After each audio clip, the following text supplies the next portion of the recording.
जब भी दुनिया में लोकतंत्र का उदाहरण दिया जाता है तो वहां हमारे देश भारत का नाम सबसे पहले लिया जाता है, क्योंकि यहाँ सियासत तो बहुत जमकर होती है। लेकिन हमारे पॉलिटिशियंस इस बात का ध्यान रखते हैं कि पॉलिटिकल डिफरेंसेस अपनी जगह होने चाहिए, लेकिन देश सबसे पहले होना चाहिए। यही इस देश की लोकतंत्र की सबसे बड़ी खूबसूरती है। और इसका अगर हम सबसे बड़ा उदाहरण आपको दें तो जिक्र आएगा अटल बिहारी वाजपेयी का। अटल बिहारी वाजपेयी हमेशा से ही एक ऐसे नेता रहे हैं जिन्हें न सिर्फ अपनी पार्टी में बल्कि विपक्षी पार्टियों में भी खूब मान सम्मान मिला। साल 1994 की बात है। विपक्ष में होने के बावजूद अटल बिहारी वाजपेयी को संयुक्त राष्ट्र मानवाधिकार आयोग में भेजे गए प्रतिनिधि मंडल का हिस्सा बनाया गया था।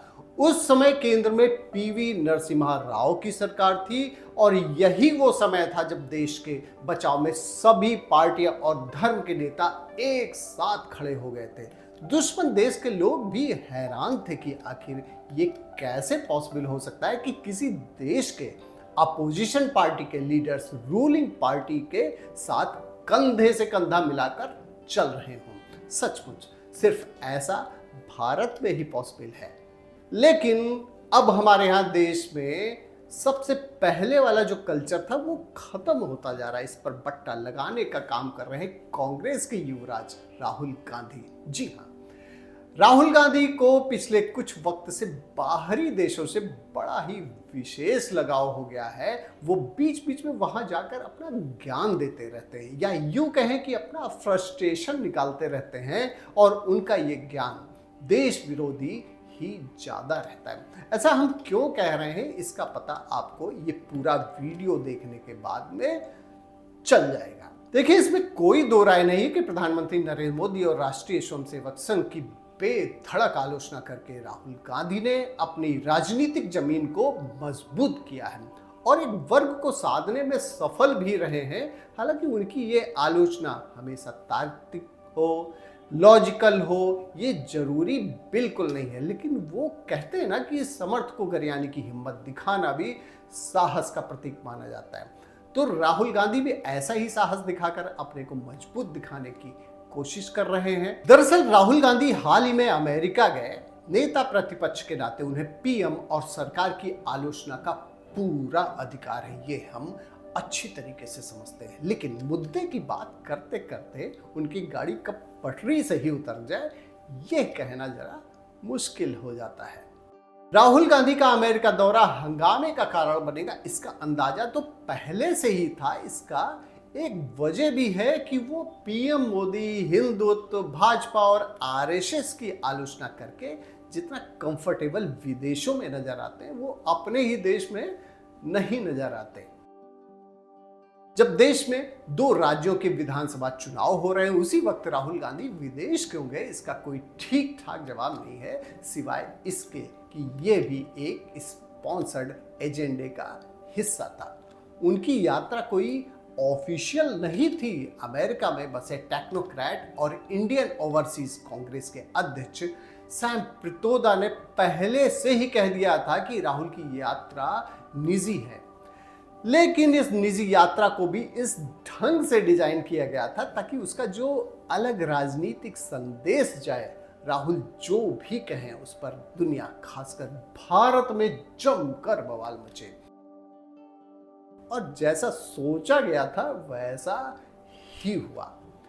कुछ बातें राहुल गांधी ने जो कही वो पहले भी कहते आए हैं, जैसे कि भारत में लोकतंत्र कमजोर हुआ, लोकतंत्र के चुनाव निष्पक्ष नहीं थे, भारत एक विचार नहीं है, कई विचारों से मिलकर बना है, नरेंद्र मोदी से अब कोई नहीं डरता है, वगैरह।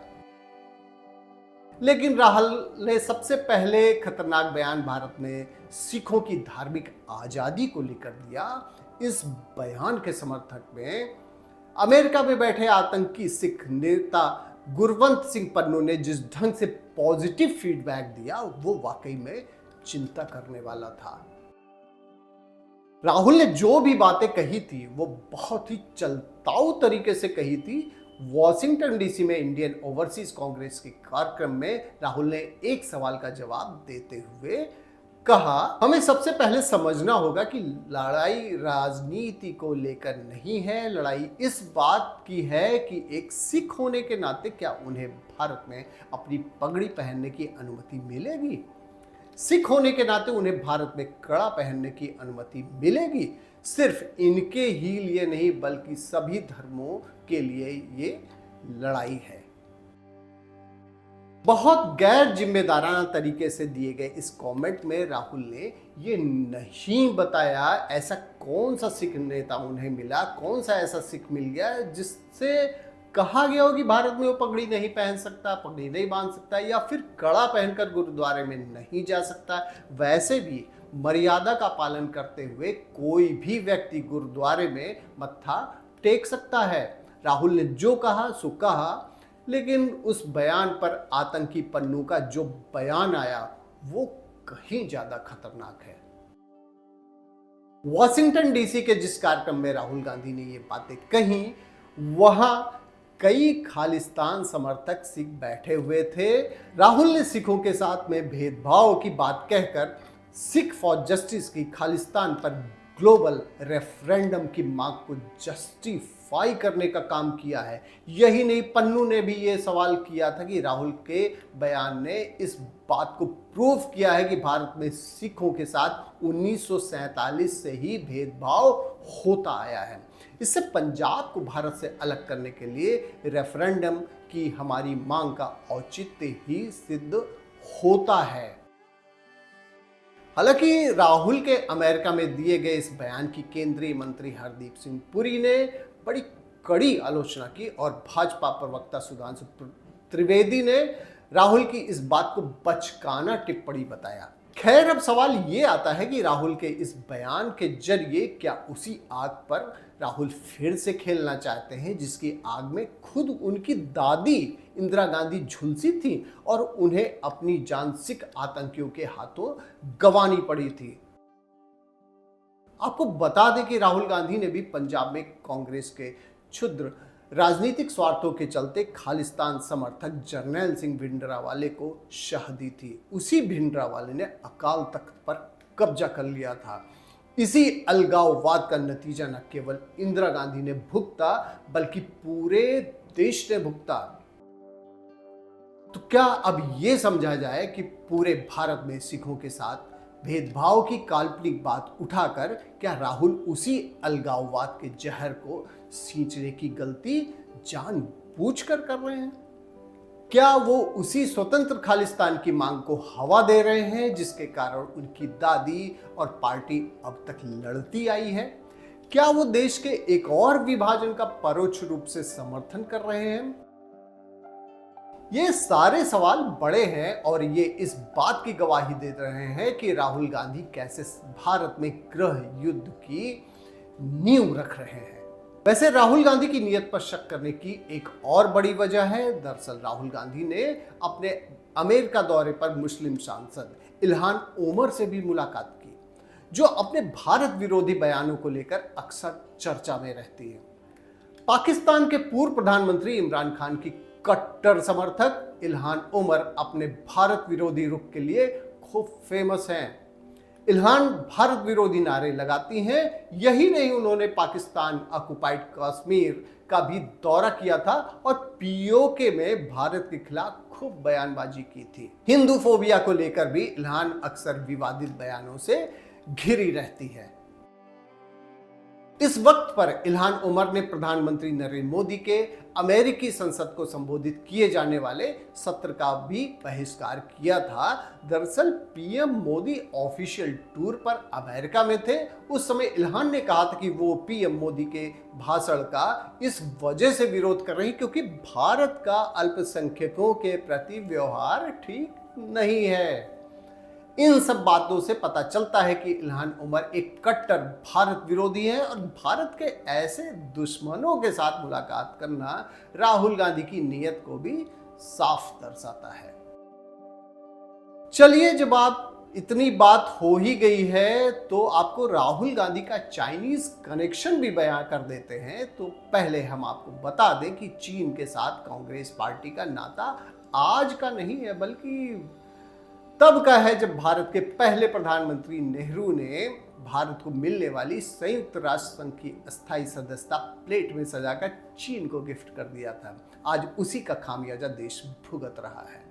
जब पाकिस्तान की नापाक आतंकी हरकतों के पक्ष में भारत के खिलाफ यूएन में चीन वीटो लगाता रहा है, ये तो रही नेहरू की बात। अब आपको राहुल गांधी की बात बताते हैं। राहुल गांधी चीन को लेकर प्रधानमंत्री मोदी पर हमेशा हमलावर रहे हैं। जब भी वो अमेरिका गए वहां उन्होंने चीन की जमकर तारीफ की। उन्होंने इनडायरेक्टली चीनी सरकार की नीतियों को भारत सरकार की नीतियों से बेहतर बताया। देश में बेरोजगारी के लिए सीधे नरेंद्र मोदी को जिम्मेदार ठहराया। वैसे आपको ये बात जानकर भी हैरानी होगी कि चीन के प्रोपेगेंडा को हवा देने के साथ ही राहुल गांधी भारतीय सेना का भी मनोबल तोड़ने से पीछे नहीं रहे हैं। कांग्रेस और चीन के इस कनेक्शन का पता तब चला जब डोकलाम विवाद के दौरान राहुल गांधी ने चुपचाप गुपचुप तरीके से चीनी अधिकारियों से मुलाकात की थी। कांग्रेस जिस व्यक्ति को देश के भावी प्रधानमंत्री के तौर पर पेश करती, उसकी ये चीन से मुलाकात देश हित में संदेह पैदा करती है। एक खबर के मुताबिक चीन की सरकार ने साल 2005 से लेकर 2008 तक राजीव गांधी फाउंडेशन को डोनेशन दिया था। राजीव गांधी फाउंडेशन 2005 से 6 की वार्षिक रिपोर्ट में इस बात की पुष्टि भी हो गई है। पीपुल रिपब्लिक ऑफ चाइना के दूतावास ने राजीव गांधी फाउंडेशन को फंडिंग किया था। चीनी दूतावास के रिकॉर्ड्स के मुताबिक उस समय चीन के राजदूत सुन युक्सी ने 1,35,00,000 रुपए राजीव गांधी फाउंडेशन को दान में दिए थे, जिसकी तस्वीरें वे इंटरनेट पर मौजूद हैं। चीन हमेशा से भारत का दुश्मन रहा है और अपने देश के दुश्मनों के साथ दोस्ती निभाकर राहुल गांधी क्या साबित करना चाहते हैं, इसका जवाब तो उन्हीं को मालूम होगा। हाल 2024 लोकसभा चुनाव में मिले भारी जनादेश से राहुल गांधी के हौसले बुलंद हैं। उन्हें पता नहीं कहां से यह विश्वास हो गया कि केंद्र सरकार की मौजूदा सरकार को वो गिराने में कामयाब हो जाएंगे। शायद इसीलिए वो भारत में नफरत की हवा घोलने का काम कर रहे हैं। इस बात को हमारे देशवासी जितनी जल्दी समझ जाएंगे उनके लिए उतना ही बेहतर होगा। खैर, हमें दीजिए इजाजत और हमें कमेंट करके बताइए कि राहुल गांधी की मौजूदा सियासी स्टाइल को आप किस तरीके से देखते हैं। थैंक यू फॉर वॉचिंग आपकी खबर।